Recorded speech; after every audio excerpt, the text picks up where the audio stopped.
Welcome to meaning and scope of accounting part 2।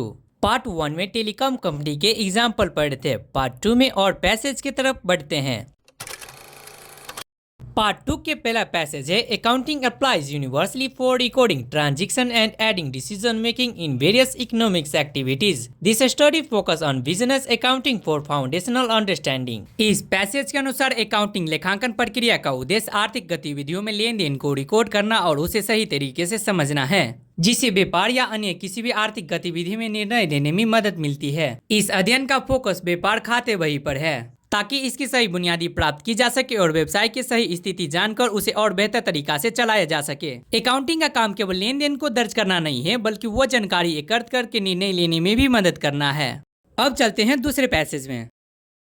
Accounting evolves with business emphasizing transaction recording and financial information, sharing for decision making, catering to decision makers' need, and it recognizes all the language of business.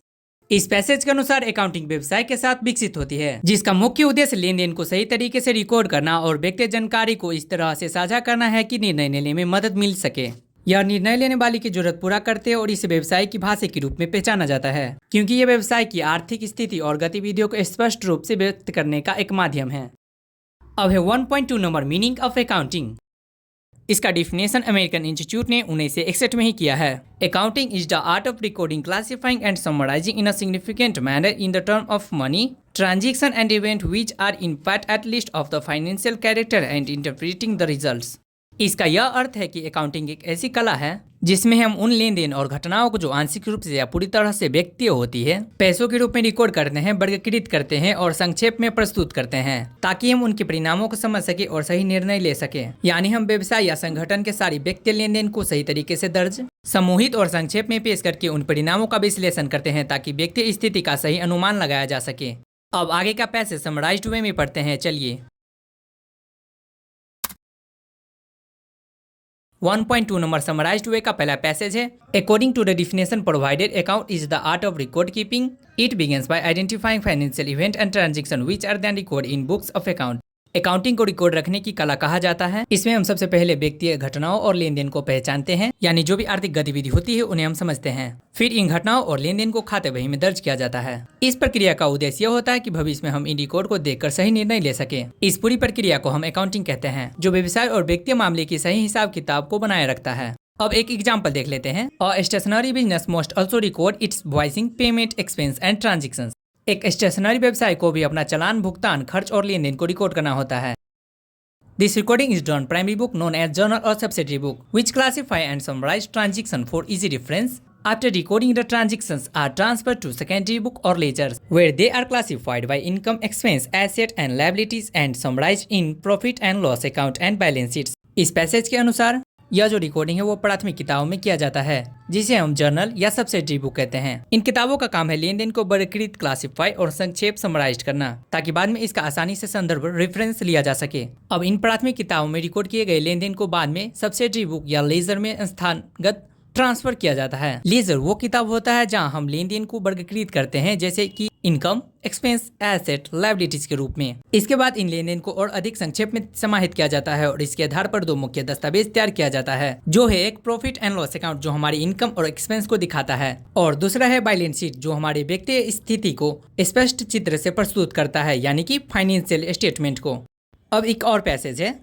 Transaction and event are measured in money using the currency of a country such as rupees or dollar. They must have financial characters. Accounting includes interpreting, recording transaction, but modern accounting also focus on communicating results due to change in management, ownership and globalization. Accounting में जो लेन then, transaction and event होते हैं उन्हें पैसों में नापा जाता है, जैसे रुपये और डॉलर जो किसी देश की मुद्रा होती है। इन लेन देन या घटनाओं में फाइनेंशियल विशेषता होती है, जैसे कि वस्तु की कीमत, लाभ या खर्च। लेखांकन का उद्देश्य इन लेन देन को रिकॉर्ड करना और समझना है, परंतु आजकल लेखांकन में सिर्फ रिकॉर्डिंग करना ही नहीं बल्कि इन परिणामों को सही तरीके से दूसरे तक पहुंचाना भी महत्वपूर्ण हो गया है, क्योंकि मैनेजमेंट, ओनरशिप, ग्लोबलाइजेशन में बदलाव हो रही है। इसका मतलब यह है कि लेखांकन अब सिर्फ हिसाब किताब का काम नहीं करता, बल्कि ये व्यवसाय को परिवर्तनों को समझने और साझा करने की भी महत्वपूर्ण भूमिका निभाता है। इसीलिए लेखांकन का काम सिर्फ संख्या जोड़ने का ही नहीं रहा, बल्कि यह एक ऐसा सिस्टम बन गया है जो संगठन के फैसले, रणनीतियां और अंतर्राष्ट्रीय बदलाव के प्रभाव को भी दर्शाता है। अब दूसरा पेज में चलते हैं। The requirement of communicating and judgment in a part of accounting as defined by American Accounting Association in 1966. The process of identifying, measuring and communicating economic information permit informed judgment and decision by the users of account. ये वाक्य कहता है कि accounting का एक हिस्सा संवाद और निर्णय लेने की क्षमता है, जैसे कि अमेरिकन अकाउंटिंग एसोसिएशन ने 1966 में परिभाषित किया था। मतलब अकाउंटिंग सिर्फ संख्याओं को दर्ज करने का काम नहीं है, बल्कि इसमें यह भी शामिल है कि अकाउंटेंट को दूसरे को संवाद करना आना चाहिए और सही निर्णय लेने की क्षमता होनी चाहिए। 1966 में अमेरिकन अकाउंटिंग एसोसिएशन ने अकाउंटिंग को इस रूप से परिभाषित किया, जिसमें सिर्फ आंकड़े और गणना ही नहीं बल्कि संवाद और निर्णय लेने की प्रक्रिया भी अहम है। अब है इन 1970 the accounting principles board listed accounting functions. 1970 में अकाउंटिंग प्रिंसिपल बोर्ड्स एपीबी ने अकाउंटिंग के कार्यों को सूचीबद्ध किया। इसका मतलब यह है कि एपीबी ने अकाउंटिंग के जुड़े विभिन्न कार्यों और मानकों को निर्धारित किया था जो अकाउंटिंग प्रोफेशन में सही तरीके से काम करने के लिए आवश्यक थे। यह उन महत्वपूर्ण कार्यों की एक लिस्ट थी जो किसी भी अकाउंटिंग प्रणाली या प्रैक्टिस के तहत की जानी चाहिए। The functions of accounting is provided quantitative information primarily of financial nature about economic entries that is needed to be useful in making economic decisions. Accounting is the process of recording, classifying, summarizing, analyzing and interpreting financial transactions and sharing the results with interested parties to economic decisions. ये वाक्य ये बताता है कि accounting का कार्य मुख्य रूप से संख्यात्मक जानकारी प्रदान करना है जो मुख्य रूप से आर्थिक प्रकृति की होती है और ये जानकारी आर्थिक इकाइयों जैसे व्यापार, कंपनी या अन्य संगठन के बारे में होनी चाहिए। यह जानकारी इस उद्देश्य से प्रदान की जाती है ताकि आर्थिक निर्णय लेने में यह उपयोग हो सके। इसका मतलब यह है कि अकाउंटिंग का मुख्य उद्देश्य व्यक्ति आंकड़े प्रदान करना है जो निर्णय लेने में मदद करते हैं। अब है 1.2.1 number procedural aspects of accounting. ये दरअसल दो टाइप्स के हैं, generating financial information and using the financial information. चलिए इसका समराइज्ड वे में एक एक करके पढ़ते हैं। जनरेटिंग फाइनेंशियल इंफॉर्मेशन का 6 टाइप है, recording, classifying, summarising, analysing, interpreting, communicating. जबकि यूजिंग द फाइनेंशियल इंफॉर्मेशन का एक भी टाइप्स नहीं है। तो चलिए एक एक करके जानते हैं ये सब क्या है। नंबर 1 है recording. The basic functions of accounting is to record all financial transactions so by document like sales bills and salary slips in a book called journal. This book can be divided into subsidiary books based on business types and size. Student will learn how to prepare journal and subsidiary books in chapter 2। Accounting का मुख्य कार्य सभी वित्तीय लेन then को record करना जो कि बिक्री बिल, वेतन पर्चियों जैसी दस्तावेज के माध्यम से दिखाई जाती है। इन लेन देन को एक किताब में दर्ज किया जाता है जिसे जर्नल कहा जाता है। इस जर्नल को व्यापार के प्रकार और आकार के आधार पर उप पुस्तकों में विभाजित किया जा सकता है। छात्रों जर्नल और सब्सिडरी बुक तैयार करना चैप्टर 2 में सीखेंगे। अब है number 2 classifying. Classification involves analyzing recorded data to group similar transactions together for better organization. A ledger is book that holds classified information with separate pages for different account heads like salaries and rent. This allows tracking total expense under each category. Student will learn to prepare ledger books in chapter 2. Classification का मतलब है recording किए गए जानकारी को इस तरह से समूहित करना कि समान लेन देन एक साथ आए जिससे डाटा का सही तरीके से संगठन हो सके। लेजर वो खाते वही होती है जिसमें इन समूहित जानकारी को अलग अलग पन्नों पर रखा जाता है। जैसे सैलरीज एंड रेंट के लिए अलग अलग पन्ने होते हैं। इसका उद्देश्य यह होता है कि हम प्रत्येक श्रेणी को तह तक कुल खर्च ट्रैक कर सके। इस तरह लेजर में क्लासिफाइड जानकारी होने से हमें हर श्रेणी का खर्च सहित आंकड़े में मिलते हैं। चैप्टर 2 में छात्रों को यह सिखाया जाएगा कि लेजर बुक कैसे तैयार किया जाता है ताकि वो इसे सही तरीके से इस्तेमाल कर सके और सभी लेन देन को सही से रिकॉर्ड कर सके। अब चलते हैं नंबर 3 में जो है summarising. It involves preparing and presenting classified data for internal and external users of financial statements, leading to their preparation. यह वाक्य इस बारे में है कि कैसे वर्गीकृत डाटा, इंग्लिश में क्लासिफाइड डाटा तैयार करना और प्रस्तुत करना, प्रिपेयर एंड प्रेजेंट होता है ताकि आंतरिक और बाहरी उपयोगकर्ता, इंटरनल एंड एक्सटर्नल यूजर्स वित्तीय विवरण, फाइनेंशियल स्टेटमेंट्स को समझ सके और उनकी उपयोग कर सके। इस प्रक्रिया का अंतिम उद्देश्य विवरण की तैयारी, प्रिपरेशन को पूरा करना होता है जिससे ये विवरण सही तरीके से तैयार हो सके। तो पूरा विचार ये है कि व्यक्ति डाटा को सही तरीके से तैयार और प्रस्तुत करना ताकि वो उपयोगकर्ता, कंपनी के लोगों, निवेशक, सरकार को ये समझ में आ सके और इस आधार पर व्यक्ति रिपोर्टिंग बनाया जा सके। अब चलते हैं दूसरा पेज में जो है number 4 analysing. The term analysis refers to the systematic organization of data in financial statements, simplifying figures for better interpretation and establishing relationship between profit and loss account and balance sheet items. Analysis का मतलब है data को व्यवस्थित और संरचित तरीके से देखना ताकि इसे समझना आसान हो सके। यह व्यक्तिगत विवरण जैसे profit loss account and balance sheet के आंकड़ों को सरल बनाता है। इस प्रक्रिया में हम इन आंकड़ों को बीच के संबंध समझते हैं ताकि यह देखा जा सके कंपनी की आय, खर्च, लाभ या हानि का प्रभाव बैलेंस शीट पर कैसे पड़ता है। इस प्रकार का विश्लेषण व्यक्तिगत स्थिति को बेहतर तरीके से समझने में मदद करता है। अब चलते हैं number 5, interpreting. The final functions of accounting explains the significance of financial data analyzed to help users understand the business financial conditions and profitability, including reasons for past events and future implications. ये वाक्य accounting के अंतिम कार्य के बारे में बताता है जो व्यक्तिगत डेटा को विश्लेषण के महत्वपूर्ण को समझाता है। इसका उद्देश्य उपयोगकर्ता को बिजनेस के व्यक्तिगत स्थिति और लाभ प्रदान को समझाने में मदद करना है ताकि यह जान सके कि अतीत में क्या घटना हुई है और उनकी पीछे की कारण क्या था। साथ ही यह भविष्य में इसका क्या प्रभाव हो सकता है। इसका मतलब यह है कि अकाउंटिंग सिर्फ संख्याओं को रिकॉर्ड करने का काम नहीं है, बल्कि ये उन संख्या को विश्लेषण के माध्यम से बिजनेस को फैसले के प्रभावित करने का एक महत्वपूर्ण तरीका है। अब लास्ट नंबर है नंबर 6, communicating.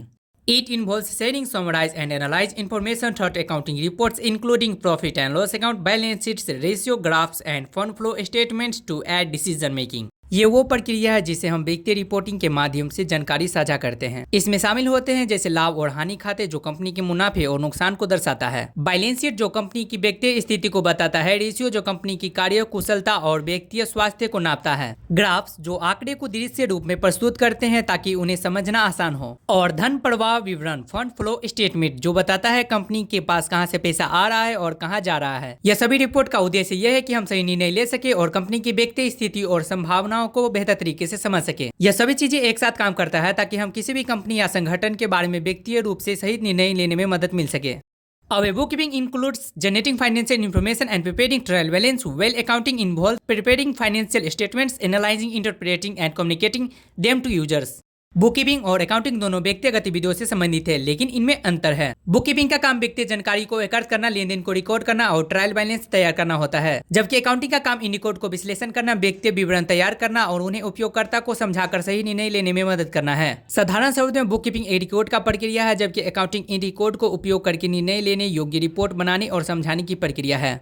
अब चलते हैं इनका दूसरा स्टेप में, using the financial information. There are different users of account. Initially, account was for business owners only, but now it includes investors, employees, lenders, suppliers, customer, government agencies, and the public.